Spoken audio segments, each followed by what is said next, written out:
Good morning, one and all. Dr. Arvind, shall we start? Yeah, sure. So, good morning to all the participants.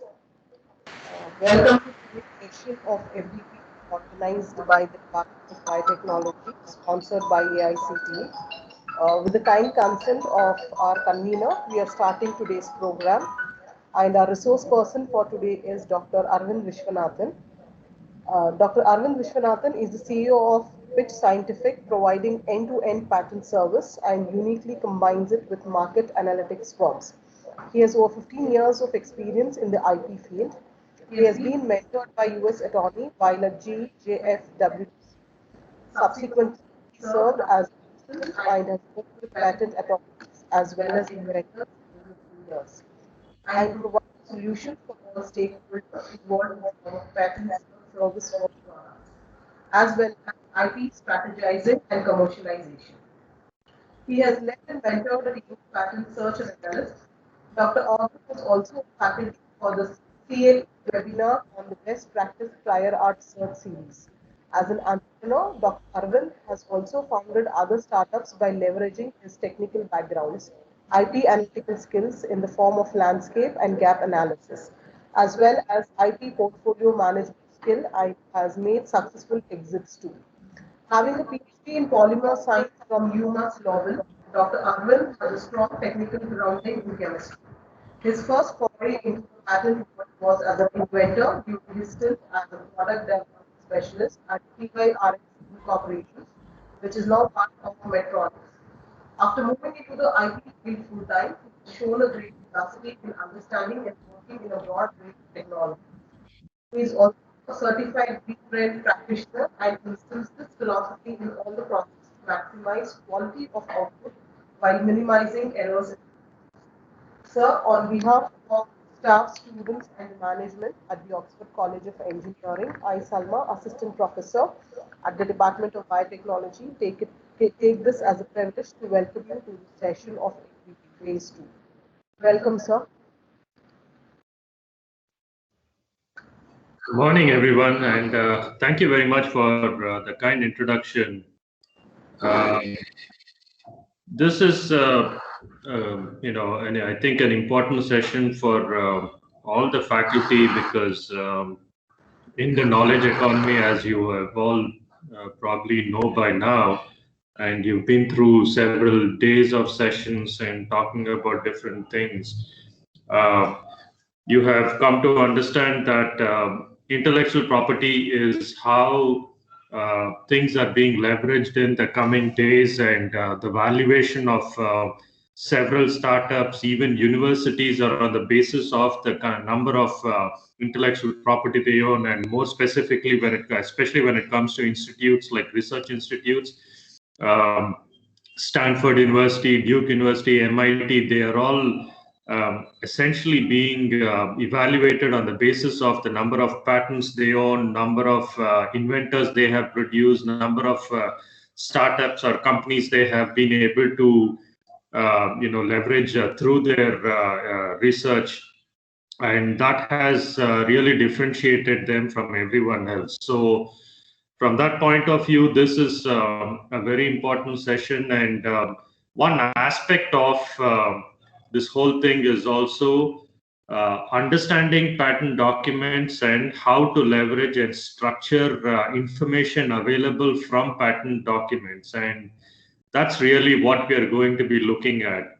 The topic was that is given is like where the reasons for doing patent searches and databases, data sources that you're looking at. But if you just break it down into a nutshell, it's exactly what the title is here: why, what, and how. So let's get into the why part of it.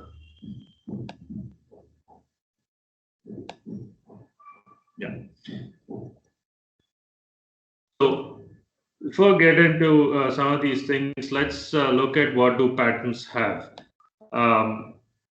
You've probably seen this in different ways already, where You have your idea or creativity, some kind of innovation that comes out of you, and they can all manifest themselves and be protected by one or more of these 8 different types of intellectual property rights. They all just fall into one of these categories. And some of them actually will be protected by more than one, like a patent, copyright, and a trademark, or a design, industrial design patent and a trademark, things like that. But essentially, it could fall under one of these 8 or more of these 8, but everything will fall under within these 8 categories. And specifically, patents turn out to be a technical solution to a technical problem or a technical solution to a market problem, but generally there's some kind of a technology involved in it. And this is some data that that's actually pretty old now. It's comes from around 2005 or 2006. So over the last 15 years, this has definitely increased. Back then, 3 million patent applications were published annually around the globe. Now it's more like 10 million are being published every year. So China alone accounts for about 200,000 applications. India has reached about 100,000 patent applications being published annually. Now, the number, that information of 70% of the information in patent documents, that possibly remains about the same. Maybe it's about 75% now. But point being, a large amount of information in patent document is not available anywhere else, like not as a publication, like a peer-reviewed journal article, not as a review paper, not in any trade show bulletin, nowhere else. It's only information in patent documents.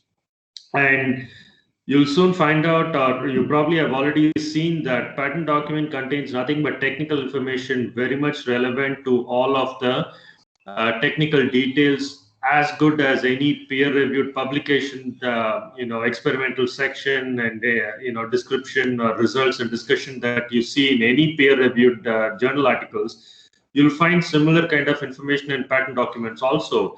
And most of what is available in a patent document is not available anywhere else. So not searching patent documents results in a lot of relevant technical information being completely missed out on. So just to quickly recap what happens through the course of a patent application processing, typically someone else files a patent application, goes through some kind of a formal examination wherein the examiner checks and sees, ensures that all the paperwork and the forms and the fees are all paid. And then after 18 months from the original date of filing, it gets published. Okay. Subsequently, it goes through what's called a substantive examination. Now, in very rare instances, the substantive examination can also happen before, but generally, as a the thumb rule, as a current practice, you'll find that after 18 months or even much later than that, it undergoes substantive examination. And then, it goes through some sequence of steps, and then it gets granted and published again. Okay, so this could happen 2 years, this could happen 3 years, it could happen anytime after the filing. So as you can see, there are 2 places where a particular patent application gets published. Once definitely after 18 months, and once at a later point once the examination is complete. Okay, and once the publication happens, any kind of communication between the applicant and the patent office also gets published. So if there's any pre-grant opposition, any post-grant opposition that happens, any litigation, all of that also gets published, and the public can get to see any information from there also. So based on this, as I said, there are 2 types of published documents. One is the published patent applications as such as it was filed, and then granted patents, which could have some kind of a modification and amendment, some changes to its content, things like that, or any kind of variation from the original document will also get published. Okay, so This is important to understand that there are two kinds of publications, and these publications get published by the patent office, and along the way, any kind of communication, any kind of details that was shared between the applicant and the patent office will also get published, which also makes it very transparent to any member of the relevant public who wants to know what happened through the course of this prosecution of application, what kind of amendments were made, why those amendments were made. Everything is generally available and can be seen. So let's get into some nuts and bolts. And again, this may be some kind of reiteration of things that you already know, but just as a matter of your understanding and a recap, you can look at it. And generally, a patent application is broken down into, a searcher, a professional searcher like ourselves. We break it down into four main segments. We call them just front page, the drawings, the description or the specification, and then the claims. Among these, the front page has pretty much about 80%, sometimes even 90% of the information that we need to know about the patent document to see if it is relevant, if it is worth looking into, if it is something that we need to get into greater detail. A lot of those decisions can be made simply on the basis of looking at the front page alone. And given the globalization and everything that has happened, this front page has been generally standardized and made easier for anybody who's interested to know more about it, so that they can quickly look at the front page information and say, okay, this is relevant or this is not relevant on the basis of few quick details that are present there. And even though we are global village right now, the languages are still local. They are still, cultural based. So you got the Japanese patents being filed in Japanese language, Chinese being filed in Chinese, Korean being filed in Korean, Spanish in Spanish. So all these different language variations still exist, but they're still kind of numbered, and thankfully numbers are fairly universal right now. They don't use different numbering systems. So you can look at those numbers and quickly identify what this particular field represents, even if it's in a language that you don't understand. And then you can make some judgment just based on that. You can use all the online available tools to get a quick translation and figure out what is relevant or whether it's not relevant. So a lot of the tools have been developed, and the combination of online tools are can be put to use to make these extremely good judgment about a particular patent documents. And we look into some data sources a little later, but there are some online tools or paid data sources which actually integrate a number of these tools for your convenience, so that you can everything is made available for you in a language, in a format that you wish to see. Typical contents. You'll have your title, you'll have the abstract, you'll have the names of the inventors, the applicant or the assignee, who, the company or the university or individual, whoever applied for it, the original country from which it came from. There are several different types of dates, as we will be getting into shortly. Most relevant representative drawing that represents this invention. Something called classification codes, which we'll also be looking at. So first we'll start with dates. Dates, there are again four kinds of dates. As I mentioned, there's what's called the priority date, the date on which the original priority was taken. And you probably have heard of this already, that there is an invention that comes from, let's say, an American company has invented something, they are filed in US first, and then they file in India. So when they file in India, there is what's called the filing date when it was filed in India. But they take priority to the filing that happened in US. And so there is the priority date, which is the date on which it was filed in US. Sometimes, priority date and the filing date will coincide. For example, if you're looking at the US patent application for that same invention in US, the date on which they filed in US will be the priority date also. The same thing if we file in India first, the priority date will be in the date on which it was filed, and the filing date, they'll coincide. And then, as I mentioned, the date, it's like after 18 months from the original priority date, it gets published. So that date becomes a publication date. And these are, there are several significant important milestones related to this, meaning one of the things about, important things about publication is that is the first date on which the public, you and I get to know that a particular company or an inventor or an institute has actually filed a patent application related to that particular field. It could be a new material for make comfortable socks in the heat of the summer. It could be, an energy saving device that can hold solar energy for a much longer time and make it more efficient. It could be any number of different inventions. It doesn't matter, but we don't know that this person, that this company, that this individual, that this institute had been working on it until the day it was actually published by the patent office. Okay, and then it goes through the examination, as I mentioned, and then the patent office will finally grant that patent application. Then that will be there's again a fixed date for it. It gets published in the Gazette. So that's your grant date. So there are important milestones related to this. There are legal consequences for the publication date and grant date and things like that, which we won't get into at this point.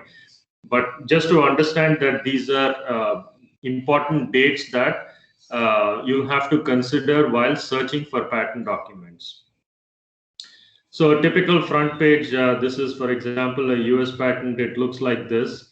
You have your patent number, which is essentially the number, it's a kind of a sequential number given by the patent office, starts from 1 to, by now we are up to something close to, I think, 10,500,000 something patents already from US. Publication number, as I said, it gets published, so that number is actually different from the granted patent number. This is also getting standardized, but it's not entirely universally standard. For example, US has this format. There is always a country code, which is US. There is the year on which it was published, and then a sequence number, followed by what is called as a kind code, A1. For a patent number, it's B2. India has started this kind of number format since, I think, about last 3-4 years now.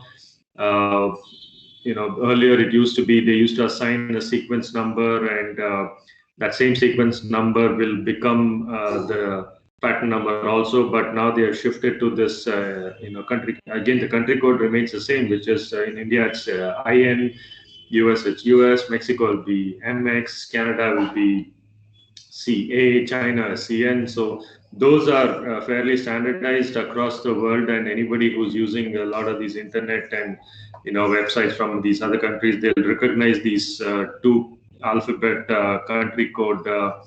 It's the same code that's been adopted by the patent office also. They haven't really made any changes. I think it's called some PLD or some such name. I forget right now what it is. So, but point being, these there is a certain definite kind of information that comes from these numbers, these patent numbers, these publication numbers, and there's a pattern to it, format to it, that once you look at it, you'll begin to realize and understand how it looks. And more and more documents you see, the more you'll be able to recognize some of these things. Names of inventors, in this case, these are the Japanese inventors, Makoto Mori and Hisato Takuchi. Assignee here, the company which actually employed those inventors, Kabushiki, it's basically Toyota. I guess this is the actual legal name for Toyota's parent company in Japan, Kabushiki Kaisha Toyota Chuo Kenkyusho. Well, that took a while to say. Title, this case, it's the acrylic copolymers, whatever they have invented. It's a new kind of acrylic copolymers. Anybody who's interested in this kind of plastics materials kind of field, I guess they came out with these plastic material composition that I suppose could be used in the body of the the vehicle. I'm assuming, or maybe it's the windshield, maybe it's a transparent copolymer. I'm not sure, but something that Toyota has come out with for a polymer composition that is different and unique. As I mentioned, the 4 different types of dates associated with it. The first is the date on which it was issued or granted. In this case, it's recognized as noted as the date of the patent. There's also the date on which it was published first, back in 2005. And here, as you can see, it was published in 2005 and then went through some examination and finally got granted in 2007. So there was a nearly 2-year gap. I would say about 22 months. Yeah. So, August 2005, then it, nearly 2 months short of 2-year time period before it get published. Sorry, granted. Then the date on which it was filed in US, which is again February 2005, and the original priority date. So it was, as you can see, it was originally filed in Japan in 2004. Then within 1 year from that original date, just 2 days shy of the 1-year period, it was filed in US. And then 18 months from this original priority date, which is this original filing in Japan, February 12, 2004, plus or minus about a week, it gets published in US. So if you can calculate, you'll see that 18 months, 1.5 years, would have been August 12, 2005. I think there's probably some delay, something that happened, and finally US published it but just within a week or maximum within 2 weeks, US and EP and all these countries, they published them. There are some smaller countries, they publish at the end of the month or something like that, but generally within the week they get published. And then it got examined and finally got granted. Then you have something called classification codes, as you can see here, C08F22010. So classification code is a very powerful tool to understand the subject matter. So generally when we are looking at subjects and fields and technical details, we don't really look at these, there is no equivalent section. The closest you can think of is something like the Dewey Decimal System in the library, where there is one particular format in which it's given. And so based on that, if you're really aware of the Dewey Decimal System, you can look at it and say, oh, so this particular book belongs to this field. Now, generally as researchers, we are not particularly used to doing this reverse, meaning we don't look at the decimal system or the numbering system and then try to identify which subject it is. Whereas we are looking at particular books and we say, okay, I need to know what this is, and then a librarian will come and say, well, go to this particular section and then you'll find all the books related to this particular technical field. And then we go there and we'll see everything arranged according to that. Now, in the patent system, as I already mentioned, and you're probably aware, there is no statutory limitation. There is nothing differentiating, one or the other technology. As far as the patent office is concerned, when they get a patent application, the number of pages, the number of claims, the number of drawings, these are the things that really determine what is the cost of the patent. You can file an invention related to a coffee cup, and then you can file an invention related to the coffee grind, and then there's somebody else who will file on the same day will file something related to a rocket engine. Coffee grinds will probably cost so much. The coffee cup will be a little expensive, but the rocket fuel will be far more expensive. It could be, something related to high technology, nanomaterials. It doesn't matter as far as the patent office is concerned. What they later do is classify these into specific technical domains, and this is the kind of domain. Like this is what's called the International Classification, or IPC. And then you also have this US classification, and now we have something called CPC, Cooperative Patent Classification. So this US classification is being phased out. IPC is also being phased out. CPC is being used. And CPC is largely similar to this IPC structure, where you have a single alphabet at the beginning that determines, first of all, which technical subject. So in this case, as you see here, you have C. So C belongs to chemistry and metallurgy, and within C there is a C08 that has a certain definition. Then there is a C08. There'll be again A, B, C, D something. In this case, it's an F. So C08F has another specific definition. And under C08F, it will have this 1, 2, 3, 5, 10, 15, 20, whatever. And in this case, this is C08F 220, which has a specific definition, / and then 10. So this is what we call section, group, subgroup, and then you'll have class, subclass. Okay, so this is a fairly detailed definition, and you'll have, like, at the end, if you look at up to the class, subclass level, group, subgroup level, it comes to a total of close to 640,000, something like that, different types of these definitions. So it's extremely detailed, very narrow, and it in this case, as you can see here, it's marked 2006.01. Every year it updates. All these classes are getting definitions are getting updated and revised, sometimes more than once a year also. So it's very nice and unique and useful in getting a lot of information about all of these patent documents. So and as you start studying and understanding patent documents, you'll also start realizing that it doesn't necessarily fall into one particular section. It's not as easy.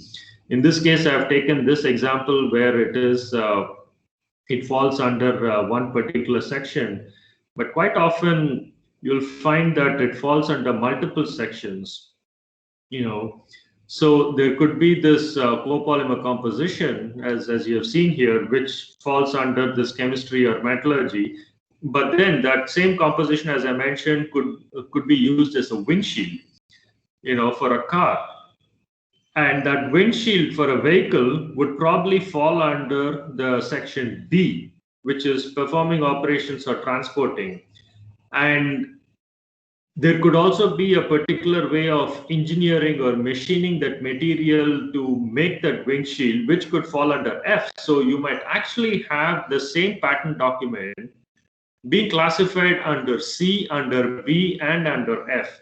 It's quite common to see a document being classified under 2, 3, or even 4, different classification codes, because science, while it's very unique to a specific domain, technology, as you start getting deeper and deeper into technology, you'll start realizing it gets more and more multidisciplinary.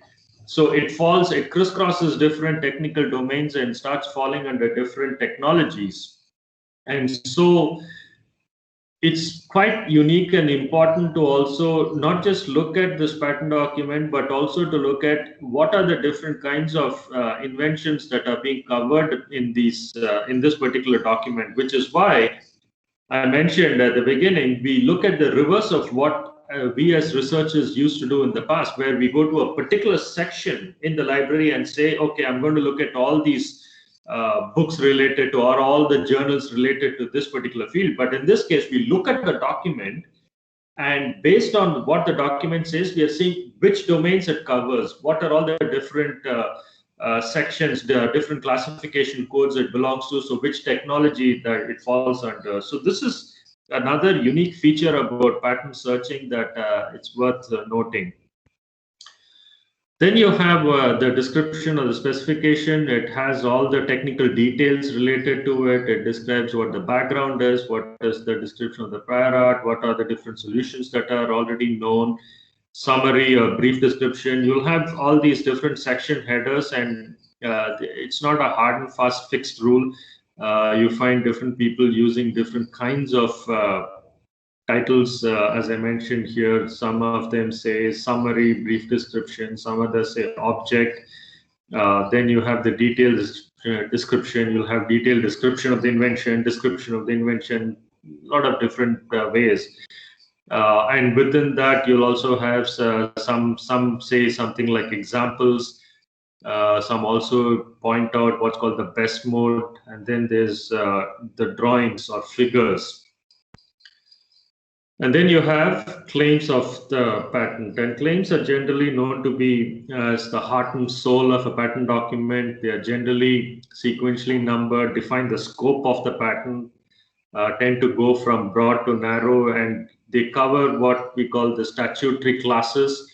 Basically, they would fall under one of these: composition, methods of making, methods of using, products, articles, systems, apparatus, instrument, a product by a process, so there could be a method of making something, and the claims could recite all these method steps, and then finally it just says a product made by the process of this claim.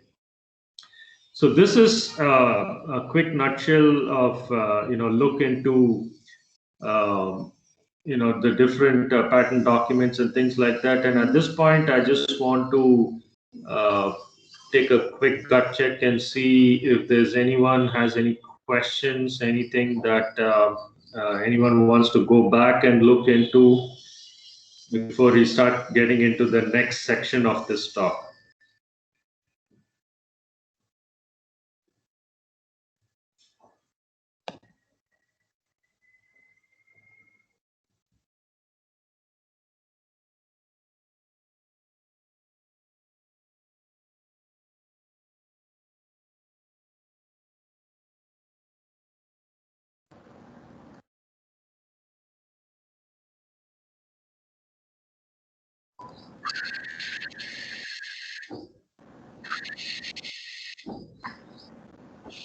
Sir, are you getting into the next section, or you are going to wind it up here, sir? Yeah, I'm just getting into the next section. I just thought I'd quickly get see if there's anyone has any questions about it, about anything that I've presented so far. So, but okay. So if there's no questions, I'll just move to the next section. Yes, sir. Okay. So far what we have seen is the what part. What exactly are we searching? What is a patent document? What is its structure? What is its format? What are the different things that it covers and how it is looked at? And as you have seen so far, I haven't really gotten into any technical details. I'm just giving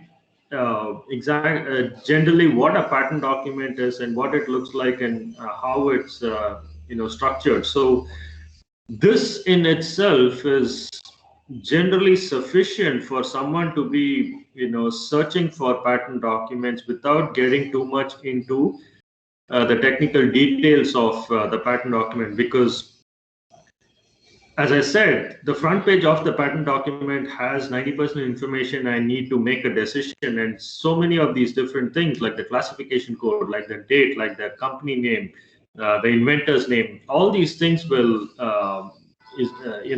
be sufficient for me to make a judgment and move ahead. And do I really need to get into the technical nitty-gritties or not? I just have to look at these things, not get into too much of the technical details before I make a decision. Okay, so that's like the what part of it. Now let's look at a little bit about the where. Patent databases. specialized locations containing patent literature. Now, I don't have to get into too much details about searching. Everyone knows searching. I think everyone has done, if you are alive and breathing right now in today's world, you have searched for something online. And when I say searching, I also know that it's very synonymous with Google. You just like somebody will come and ask some questions like Yelli the Beku. It's like Google Muddy. That's it. All you're saying is just go look for it in Google. The interesting part is Google is actually one search engine. There are other search engines also that's available. And while I'm sure if I mention the name Bing or Yahoo or Lycos, you recognize these names, but generally it's not something that you're going to be looking for. So there are point being there are other search engines, but one thing that everyone kind of misses out on is Google is a powerful search engine tool, and so is Bing, so is Yahoo. They are all good search engines, search tools that are available, but they are all useful only for generic kind of searches. If you want to get into some kind of a specific vertical search tool, then these kinds of search engines sort of fail. And one specific vertical search tool is the patent database. So when it comes to these very specific, and similarly if you're looking specifically for market research or technical research data and things like that, then these generic search engines fail, and you have to get into some of these specialized search tools.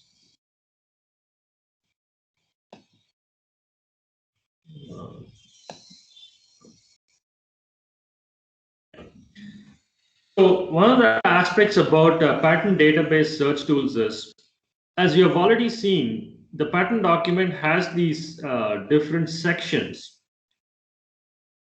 The reason why those, why I introduced those sections earlier was also to point out that each of those sections also becomes a search field. So you can search for a particular text, that whether these words occur in that specific section, like claims, title, abstract, or claim, title, abstract, all of them, any one of those sections has these words of interest. In the description, whether there is a particular inventor who's worked on this particular acrylic copolymer, or in general, what does this particular inventor, what has he filed in the past? Has he filed anything at all? Or is he just telling me that he's an inventor? You can go in and check. You can look for patent numbers, publication numbers, whether it was published, classification codes. It's like this particular specific classification that is relevant to this particular field. What does it have? What are all the different kinds of patents that have been filed? And you can combine these. You can say that, okay, this particular company like Becton Dickinson in the field of injection vaccines, do they have any patents? And find out what kind of patents are available. So these are all, as I've mentioned about the particular, all the different sections, they also become extremely powerful tools for searching. So you can limit the scope of your search to see whether this particular patent has limit the search results to show only those results that have a specific set of keywords or some numbers or some digits or some alphanumeric code in specific fields for you. So this is what is called structured data. It's like your publication, peer-reviewed publication, as you might be aware, it has your title, it has your authors, affiliations, it has abstract, it has your introduction, materials and methods, or experimental, whatever it's called, results, discussion, conclusion, acknowledgements. Now imagine if you're capable of searching everything related to a particular keyword or a compound or an instrument only in the methods, materials and methods section. Only if some keywords occur in the introduction or in the the conclusion, something like that. If you had that much power, you can limit the kind of searches, the results to a set of very specific results of your interest that's very pertinent to you. And unlike some search results which just result in just too many hits and you have to go through a lot of documents, which gets tiresome for you, there's a lot of brain fatigue associated with it. So the patent document gives you that much power. And there's a lot of these paid databases that are available today. There's Total Patents, Derwent, and WIPS, Acclaim IP, which I think has been renamed to Anaqua recently. There's PatBase, there's Patseer, there's Relicura. There's many of them these days. And then there's specific kind of search engines for chemical structures, which is kind of unique, as you can imagine. Also for sequences, for anybody who's involved in the biotechnology, biochemistry kind of things. Speaking about the bio innovations here, I think it's very pertinent, which we'll be getting into a little later.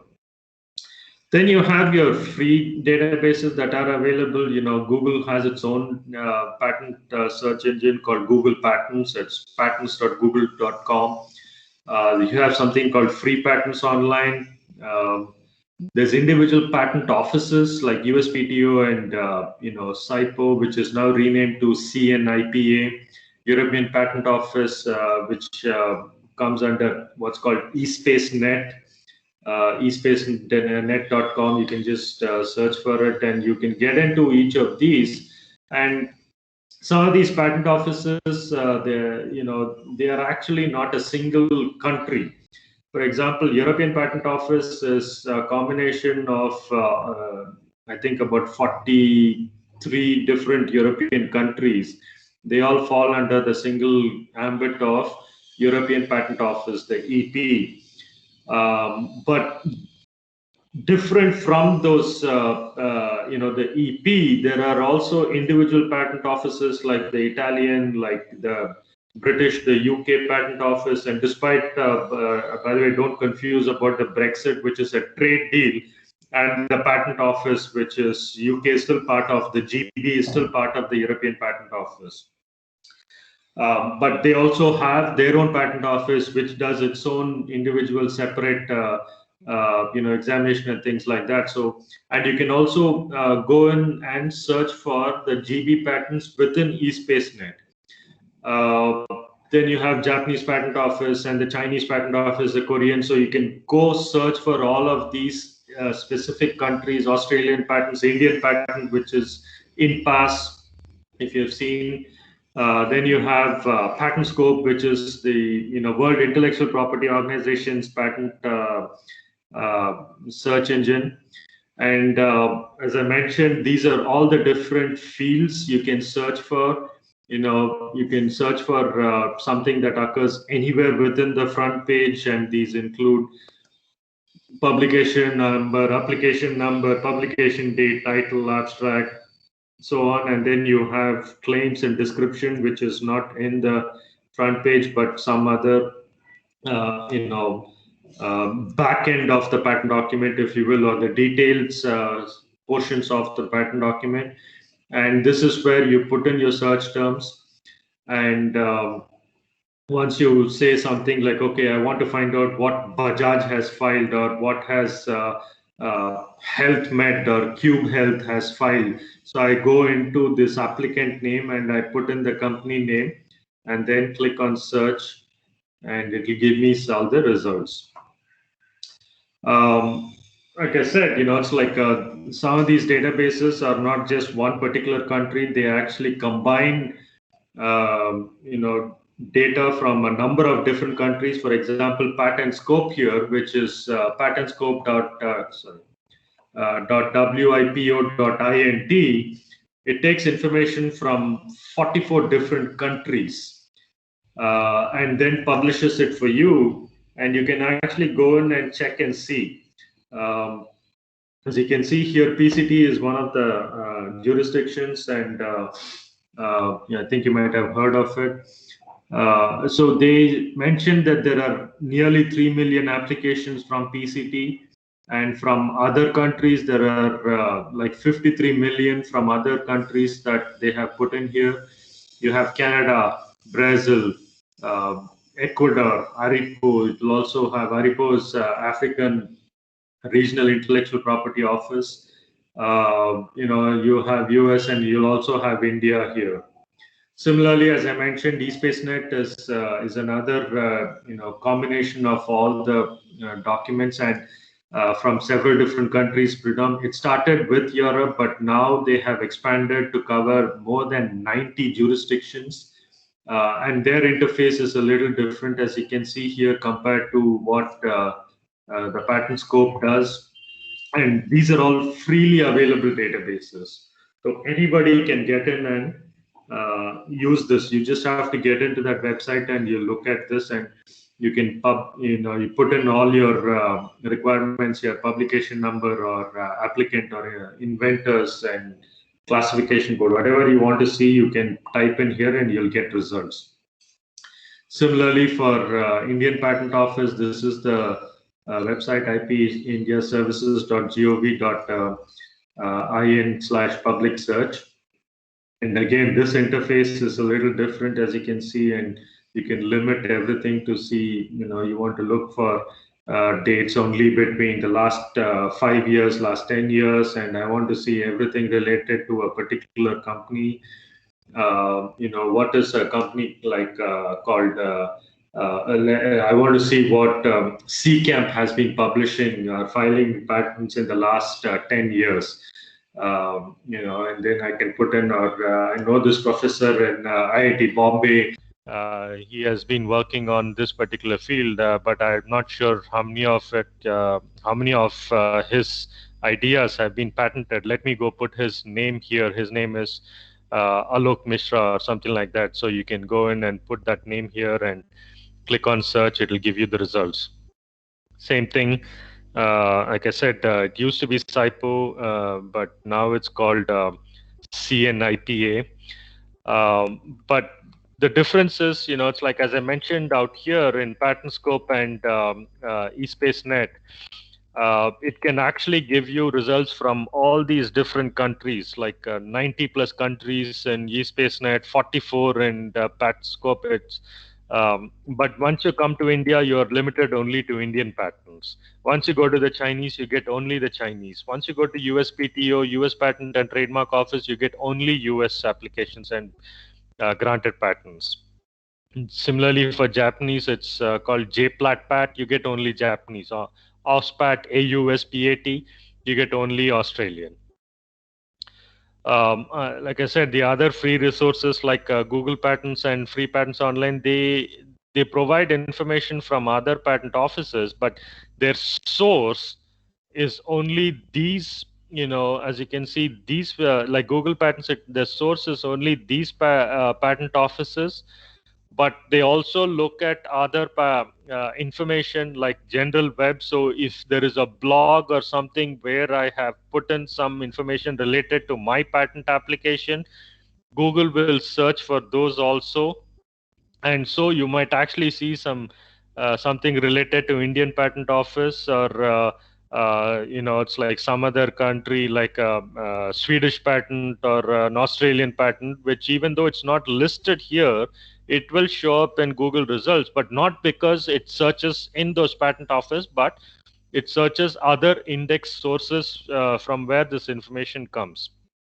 So, like I said, it's easy to get confused because it's a powerful generic search engine. It can give you some generic results, some of which are very useful and highly relevant, but oftentimes in a vertical specific search in a specific technical domain, these general search engines are not as good. Free Patents Online, as I mentioned, these are your sources, and so it will give some results from these. Then, as I mentioned, you have these specialized searches. You have these chemical structure searches. Anyone who's involved in chemical structures, chemistry-related inventions, can go into the surecambl.org and you can search there. You can vary the kind of similarity if you have done these chemical structures. If you've probably used something like SciFinder, you'll know that you'll be able to provide a specific structure and say that I want exact match for this structure, or I want even a 95%, 90% kind of similarity match is sufficient for me. You can use different kinds of names for searching: systematic name, IUPAC name, trade name, registry numbers, structure, SMILE structure if you can't. But they don't have what is called Marcus structure. What is a Marcus structure? So let's say you see that structure at the bottom with this benzene ring, and I want this this hanging pendant group to be present anywhere. It could be on this ortho or meta or para position, and I want the search to look for all these patterns, all these structures which shows that pendant group anywhere on this ring. In most of these free databases like SureKMBL, you have to either give that, put that pendant group on, fix it onto one position and search for it, and try to vary the similarity by, say, 95 or 90% or even 99%, but that might give too much kind of what we call noise, not really relevant hits. So you have to spend some time sifting through it to be able to pick out that exact structure. Whereas something like an STN is very specially developed for this kind of Marcus structure searching, which gives you an extra power and capability to do it. Similarly, sequence, we got this free database from lens.org, PatchSeq Explorer. Again, you have exact match to extensive similarity match. You can keep varying it. You can search for peptides, nucleotides. You can start from a nucleotide or a nucleoside or something like that and give the sequence and then ask for it to give the translated version to get the protein. You can give the protein and ask for the encoding gene, several different things, which I think most of the biotechnologists, the biochemists, I think the blast search is something that they are all very quite familiar with. So now we'll get into the next part, which is related to the search mechanics, the how to make it a meaningful and efficient searching. And this is, largely limited to the keyword-based searching. The structure search, the assignee search, the inventor search, I told you, those are all fairly specific. So you give the name of the company, name of the inventor, the kind of structure you put in there, you draw the structure and you extract the hits for it. Those are limited. But once you get into something like keyword-based search and you're looking for words that occur in the title, the claims, abstract, in the description, then it's a little bit more involved and trickier than what you might be used to. General search engine related, like as I mentioned, the generic search engine kind of searches that we are used to in Google or Bing or Yahoo or Lycos or any other search engines. There's another one, that DuckDuckGo, which tried. I think it's still available, but it's not as popular as everyone once thought it was supposed to be. You generally go and you just put in this one particular keyword and you just say, okay, here it is. Tell me what's related to particular algae used for biofermentation for biodiesel production or jatropha production, something like that, and you get some results out of it. But to make it a very comprehensive and a meaningful search, you have to be able to think of this technology or this invention in a very comprehensive manner. And as I already mentioned, most of these patents are multidisciplinary in nature, and so there's going to be different people from different technical domains working on the same problem, attacking the problem from different directions, coming at it from different ideas, different starting points. And depending on the starting point, the terms and the phrases and the representations, everything will be very different, even though they are all coming to the same kind of a situation. So there could be an actual person who's developing a reactor, and as you can imagine, the reactor is basically a big vessel containing a lot of different controls and mechanical parts. So it could be a mechanical engineer who's doing it, and there could be an electronics engineer who installs a lot of these chips. And it's like reactors, you have all these things that go and boil, goes up to 100 degrees, cools it down to -20, heats it up. So there could be a materials person who's developing these materials where the walls of these containers, the reactors, are actually stable, and they can go through several temperature cycles and thermal cycles and things like that. There could be an electronics engineer who develops these circuits that actually function well at these different. So they come from different technical backgrounds, and so when they come from these different backgrounds, they are all used to using technical terms from these different technical domains.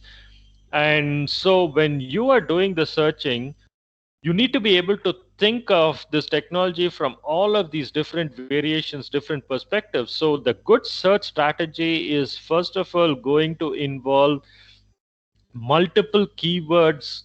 And so when you start, you think about it and you say that, okay, algae, and you're also going to have to think of other ways of representing. So a biotechnologist looks at an algae and he says, that's an algae, that's it. It's like you're going to talk about an algae. But somebody who's inventing, an electronics engineer who's inventing some electronic circuitry that's going to be used for used as a biofermenter, which involves the use of these algae, he's not going to be able to differentiate a fungi and an algae. For him, it's a microorganism. So he might use the term microorganism, or he might use a different kind of a term. So you'll have to be able to think and say that, okay, algae, or the term could also be microorganism. And again, different people write it differently. Some of them say microorganism is a single word. Some others will say these are two different words. It's microbe space organism. Somebody else says it's a hyphenated word, micro hyphen organism. So you again have to be able to capture all these variations. And so you'll have to structure this search string in a suitable manner. And that is a talent and a skill in itself. Then you have this combination of all these keywords through the use of what's called operators. So what I mentioned, it's like I'm saying, okay, I'm looking for algae, but it could also be written as microorganism. So it could be algae or microorganism, where the microorganism is a single word. And I'm going to say, well, it could also be these micro space organisms. So I'll say algae or microorganism or micro space organism within quotes, because I'm going to look for it, or micro hyphen organism. So I'm going to have to use all these variations, because the databases, the paid databases, or any database that you use right now, they're not clever enough, they're not intelligent enough, or sometimes they don't have that capability, that intelligence, to be able to recognize a word as possibly hyphenable word. Like it doesn't know how to differentiate microorganism as, oh, so this is a word that could also be separated and hyphenated. So it doesn't know to do that. So it's up to the searcher, the search professional, to provide that extra variation, to give that. And so they have to be combined. So this is one Boolean operator. Or then you have this electronics circuitry, that the electronic circuit, this invention is about electronic circuitry for a biofermenter. That involves, that ensures that the circuit does not get corroded by these algae, which often happens. For example, don't hold me against it, I'm not an inventor in this field, but I'm just making up an invention for the sake of explanation here, that somebody has seen a problem that during the production of biodiesel, a particular algae tends to corrode electronic circuitry, and so they have designed the circuit that actually repels somehow this all these algae, maybe through some RFID, some radiation, maybe there's a material coating, maybe there's a circuitry that does something, whatever. So there's electronic circuitry involved in there. So that's something that I'm going to use, where I'm saying that the keywords electronic and circuit is going to be present. That's one way of doing it. So that's another operator, electronic and circuit and algae or microorganism or microspace organism or micro-organism. So these are all the combinations that I'm going to be using. And when I look at it, I get like, I don't know, 10,000 results. I don't like that, I don't want to spend time looking at 10,000 results. I need to find a way to limit it. Think about it, I say, you know what, the word electronic and circuitry appear close to each other. So I'm going to use what's called a proximity operator, meaning I'm going to want to put these two terms only where they appear within some words. And this proximity operator, adjacent, near, there's other databases, they use the operator W to say something like it appears within 3-word distance, 5-word distance. So you say something like W5, W3, something like that. So which means when you say W5, or some databases say ADJ5, which means it should be adjacent 5 words of each other. Then it picks out all those documents, which gives these 2 words, electronic and circuitry, within 5-word distance of each other. Anything beyond that, it's going to neglect. And most of these, just about all these proximity operators are available only in paid databases. Then you have wildcards. I want to pick out all those documents which, I don't want to be limited by fact that it's going to say electronic or electronics. So I'm going to say something like electronic star. So it will pick electronic, electronically, electronics, any kind of variation from there. It's also worth noting now that you have word stemming kind of a feature built into almost all the search engines, free or paid databases. So even if I don't give that star in many databases right now, if I just say physics, it's going to pick up physics and physical and physician because the word physic appears. Now, same thing in the next example I've given, heart, hearts, hearty, heart, all of that will be picked up. Even if I don't give these wildcards, it will pick up. Now, the difference here is, if I want to find out something in the middle, like tooth or teeth, if I want to find out tooth or teeth, I can give this wildcard question mark, T question mark TH. It will pick up tooth, teeth, but it will also pick up truth, because RU is as good as EE is as good as OO when it comes to a database. So you're going to get all those documents that have teeth, tooth, truth. Okay. So, but there's some kind of a trade-off. So you'll get some noise in there, you'll get some relevant hits, and you just have to figure out a way to try to maximize the signal to noise ratio.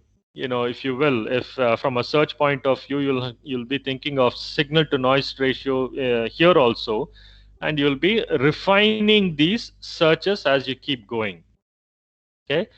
And different databases use different, like you can use $, you can use exclamation point, star, you just have to get into that particular database help section and read through that. You'll find out what exactly it is.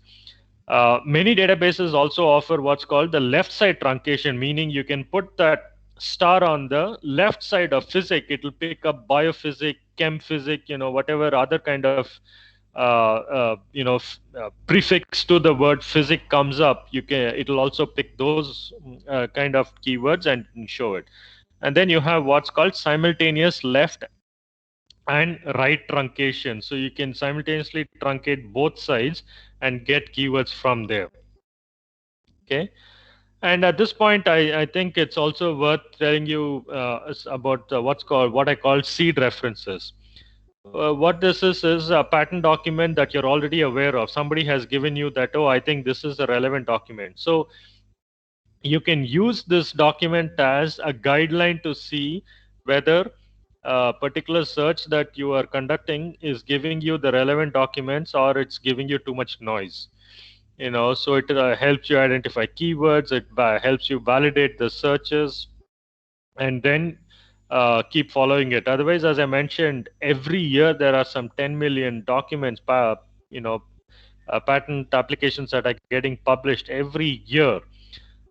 So by now you have more than 100 million, 120 million patent documents published globally. So when you do a search for a particular keyword, you're bound to get quite a bit of noise along with your actual signal, the relevant hits. So it's worth having some kind of a guideline like this, something that helps you focus your searches. So this is kind of a flowchart I've adapted to put together to come out with a search strategy. So identify concepts, identify the keywords, identify all the synonyms, the various ways of representing the particular term, formulate your search strategy using the operators, identify the database in which you're going to search in, then you identify the specific fields you're going to put them in, any date restriction if you need to put together, and then run the search. Find out, read through the documents. If you find any kind of new synonyms, new kind of keywords that you need to include, then you go back and include it, then redo the whole thing, and it keeps going around. And then you have what's called citation search. Now, citation search is an extremely powerful search tool. Citation is basically, citations for all the publications, peer-reviewed articles. There are citations. It's the same concept for patent documents also. And the useful thing in citation, just like in any article search, also is it gives you all the relevant patent documents related to that particular invention. It helps identify and unearth more and more relevant documents and used quite often. And the good thing about citations, backward, forward, all that, it's again, it's just simple references, and forward citations are basically this patent document that was cited by other patent applications. It's just extremely useful that it's sometimes keyword searches just do not pick it as easily. So classification and citation searches are useful. So again, we have seen the why, the what, the how. Now let's look at the what of these and overlap it with the why part of the search. What's the purpose of doing all this? One simple explanation, one simple idea of doing this search is to identify prior art. So you have an idea, you look at it, you think about it, and you say, this is going to solve all the problem. I can produce biodiesel extremly cheap. I can make a microorganism that makes these, that encodes the gene for a non-calorific sweetener. Or there is a particular microorganism that can actually break down these plastics which otherwise sit in landfills for millions of years, but this particular microorganism can break it and make oil for me. Something you have come out with an idea. So the first simplest idea, the concept of searching is, what else has been done in this particular field? Let me go see and make sure that this invention is truly novel or not. So you go in and identify what is called the relevant prior art for this. Don't ask me why this particular terminology has come up. This is what lawyers use, and so I'm just sticking to that term. To me, prior art is basically references, literature search. Except when they say prior art, they try to limit it to patent documents. Big deal. I'm not going to fight it. This is the term they use. So I'm going to continue using the term just to make myself easier. Prior art is basically any kind of known documentation. It could be tangible or intangible, like all these, knowledge that is handed down, hearsay, traditional knowledge that is resident in a lot of the villages and across the globe, actually handed down recipes. It's also considered prior art. It could be generally the written or printed manner is the better, more tangible form that can be used to substantiate what is known. So this is what you use to search, and so the patent documents are constitute what is called prior art, and as I already mentioned, they constitute about 80%, at least 70-75% of the prior art, tangible form of prior art that is known. The rest of it constitute only about 20-30%. So publications are maybe about 19.9%. Traditional knowledge, hand-me-down knowledge, maybe about less than 1%, 0.1%, something like that. Trade shows, brochures, these constitute actually a fair number, 1% of prior art, because they give a lot of technical details, all these specification documents and things like that.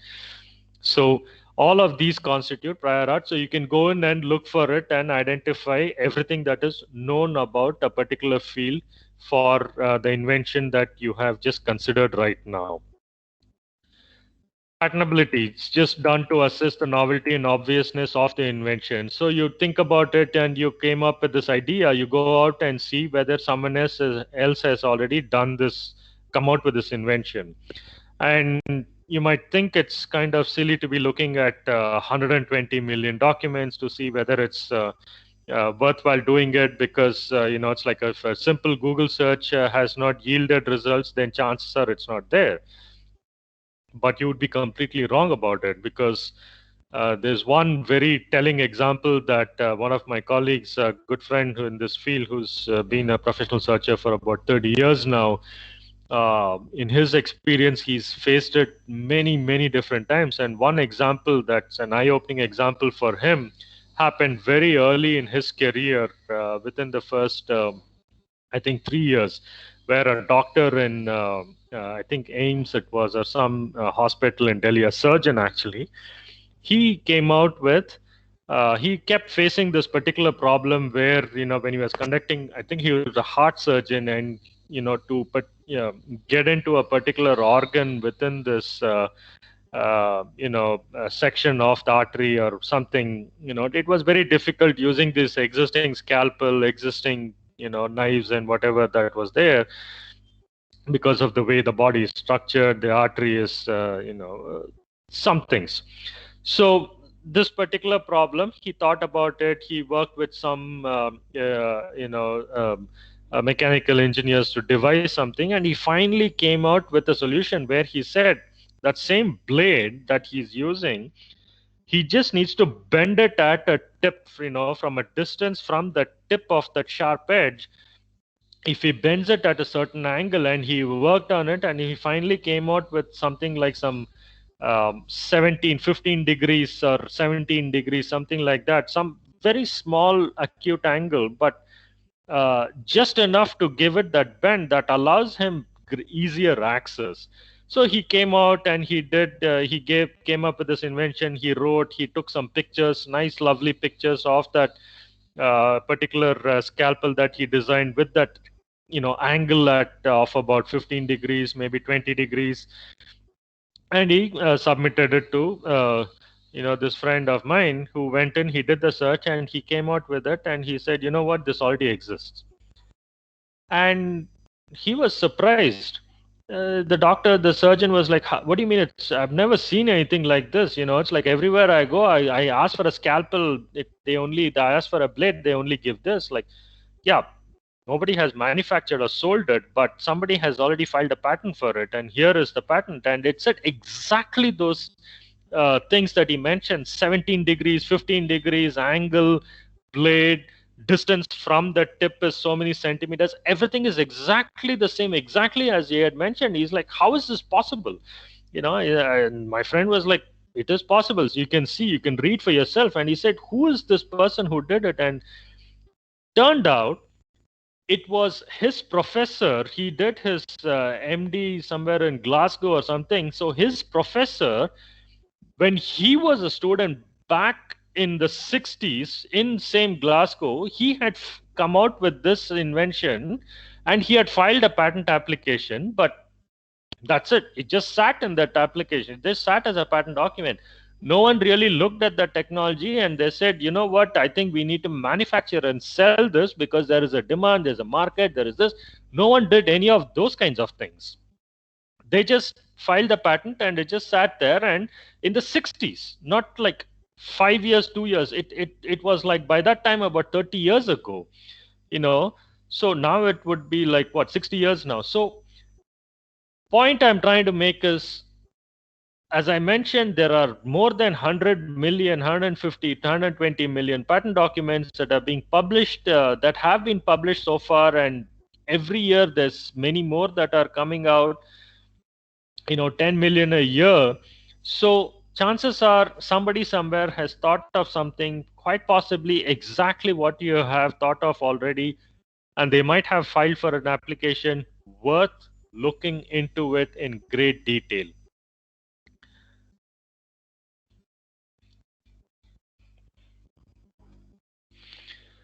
By the same token, because there are so many patent applications that are out there, there is a very real possibility that, given the stress and the timeline and the deadline that we are all facing today, an examination process may actually miss out on identifying the relevant patent documents, relevant prior art. So it might have gotten granted. So it's worth going back and looking at other prior art specific to that particular invention, that patent that got granted once more, just to see if there's any missing prior art. And so we also conduct what's called an opposition or an invalidation search, where we go and look for all those prior art. It's like, again, it could be patent, it could be non-patent literature, but in this case, it is restricted to all those documents that were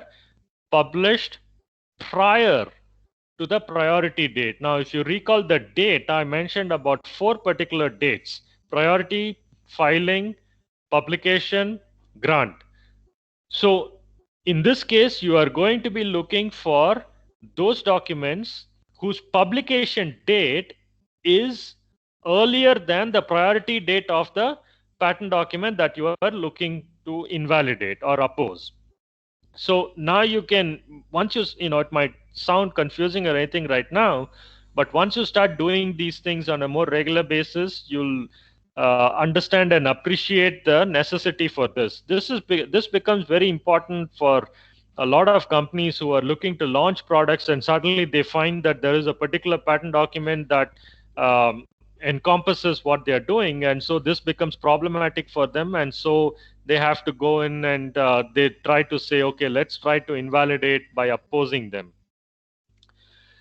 And segue to that is what we call the non-infringement or a freedom to operate kind of a search, where a particular company goes in and says, let's look at any patent document that might actually claim what we are trying to put out as a product right now. And this could be, as I said, biodiesel formulation which burns smoother, which does better, or a microorganism which can break down plastics, as I mentioned. Has someone else, has Biocon done something on this? Has Syngenta filed something? Does Syngenta have a new pesticide formulation that enhances crop production? So, or can I go ahead and sell this pesticide now without Syngenta coming after me searching? So this is what's called a freedom to operate search. Or there's also the reverse of it, where I have filed and I have obtained a patent, and now I want to go and find out, is somebody else selling this product right now without my knowledge, without getting a license, without my permission? In which case, it's called what's called a infringement search, where we are looking for products or services being offered that is exactly the same as the patent that I have gotten granted. So this is, again, a specific search that is done very quite often. And we also conduct what's called landscape search. And usually, this is you could view it as many different ways. And one of the things that I often preach is, anytime we start on a research topic, a research project, we do a literature search. And part of the literature search, it's like earlier when I did my research, 35 years ago, we didn't know much about patents, and there were nobody had told us anything about patent search or anything like that. But now it's like there's so much information available at your fingertips, and there's no way of getting around not doing a patent search.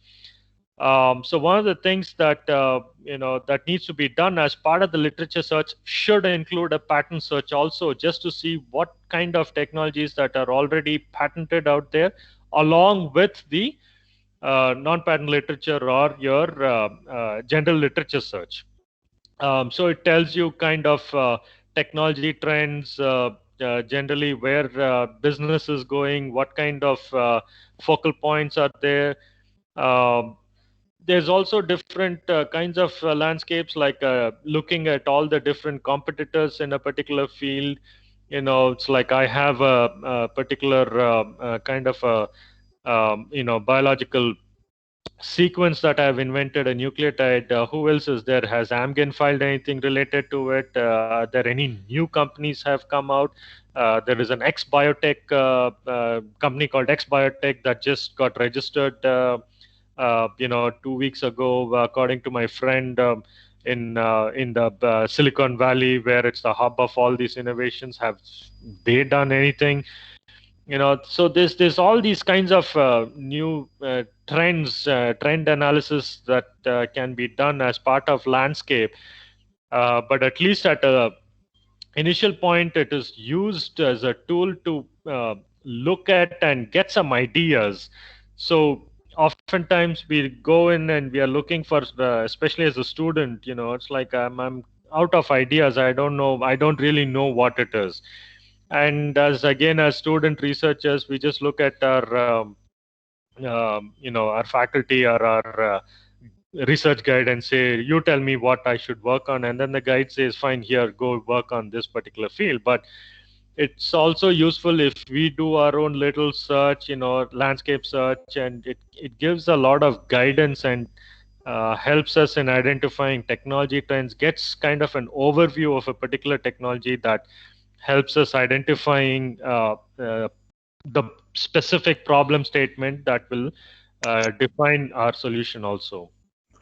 So these are some of the exemplary outputs that we can come out, trend analysis, and what's being done, how it's being done, gap analysis. For some reason, they have identified there's, for a particular battery, for example, they have used all these metal cathodes, but somehow they missed cobalt. Is there a technical gap? Does cobalt not is not conducive for this particular situation, or is there something that they just missed out, which gives us an opportunity as a business or as a research field?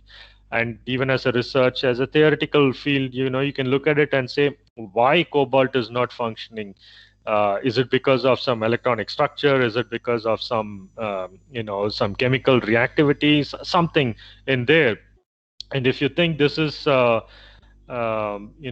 this is not a driver for research, it's also worth pointing out to you that a very famous patent examiner, I don't know if you're aware of his name, back in early 1900s, he was a patent examiner in the Swiss Patent Office. He was looking at all these different technologies, and he said there's something about, and he was more into physics, and there's something about light, that properties and theory of light that is not explained, which is why no one is really not able to develop these technologies. And so he came out with what was then known as theory of relativity, but later became special theory of relativity, which he worked on and became general theory of relativity. And I think by now you recognize the name, the person I'm talking about. So studying patents is not just relevant for technology, but also furthering science. other types of searches that we generally conduct as part of our search professional. And just to give you an idea, the patent analyst industry in India, it's a mushrooming. It's a it's like it just has been blowing up since the time it has started.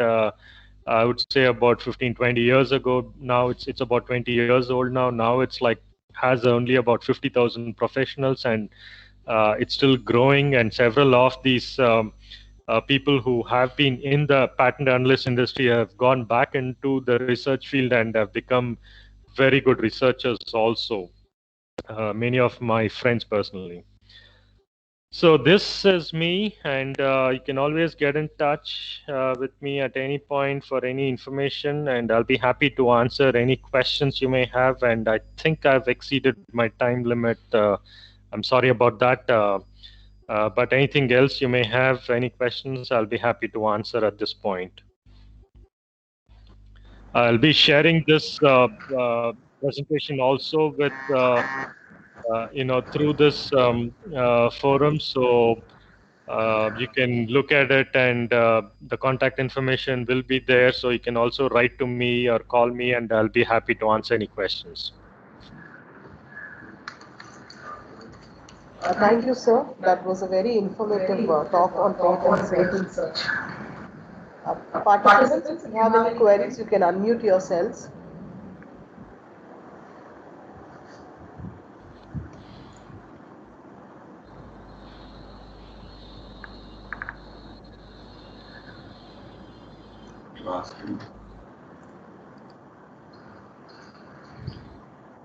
I think it's okay because a lot of information has been presented at in a very short span of time. If you're like me, I think most people, it's like I let it churn in my head, and suddenly 2 days later, 3 a.m., I wake up and say, wait a second, he said something about this, and then the question will come, and that's why I'm going to give you my contact email and phone number. Email is the best way. Phone also, you can call. I may or may not be able to pick up, but drop a message. I'm available on WhatsApp also. I'm very active on that, so you can get in touch, and I'll be happy to answer any questions at that point. Sir, one more request from our end.